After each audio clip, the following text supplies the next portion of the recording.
दोस्तों स्वागत है आप सभी का कंस्ट्रक्शन स्किल वर्क में। दोस्तों आज हम एक साइट पे निकल चुके हैं जो कि आप देख रहे हो।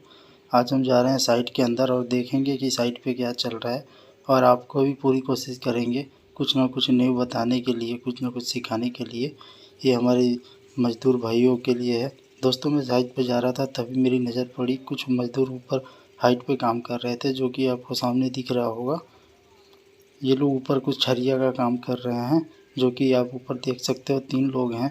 अब इसमें आपको ऑब्जर्वेशन फाइंड करना है कि इसमें अवलोकन क्या है। इसके बाद नेक्स्ट में आगे थोड़ा दूर और आगे जा रहा हूँ, देखते हैं आगे भी क्या है। दोस्तों आप वीडियो बने रहिएगा, लास्ट में मैं आपको इस फ़ोटो को दूंगा वीडियो में, जिसको आपको देख के इसमें ऑब्जर्वेशन फाइंड करना है और कमेंट बॉक्स में डालना है। मैं जैसे ही साइड पे आगे जा रहा था तभी मेरे को रास्ते में पड़ा हुआ ये वायर मिलता है जो कि कटिंग के लिए वायर को लेके जाया गया था, लेकिन ये बीच रास्ते पे है। यहाँ से कई तरह की गाड़ियाँ गुजर रही हैं, गाड़ियाँ आ रही हैं।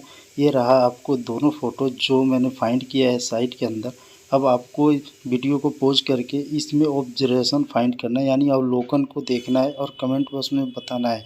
और साथ में ये भी बताना है कि इन मज़दूरों को काम करते समय अपने लिए क्या सुरक्षा प्रदान करनी चाहिए, किस तरीके से काम करनी चाहिए। यहाँ पे एक मज़दूर है जो कि साइड में बैठा हुआ है, आप लोग अच्छे से देख सकते हो। और यहाँ पे एक वायर है जो मेन रास्ते पे पड़ा हुआ है, जहाँ से मज़दूर का आना जाना, गाड़ियों का आना जाना है। तो आप लोग कमेंट करके ज़रूर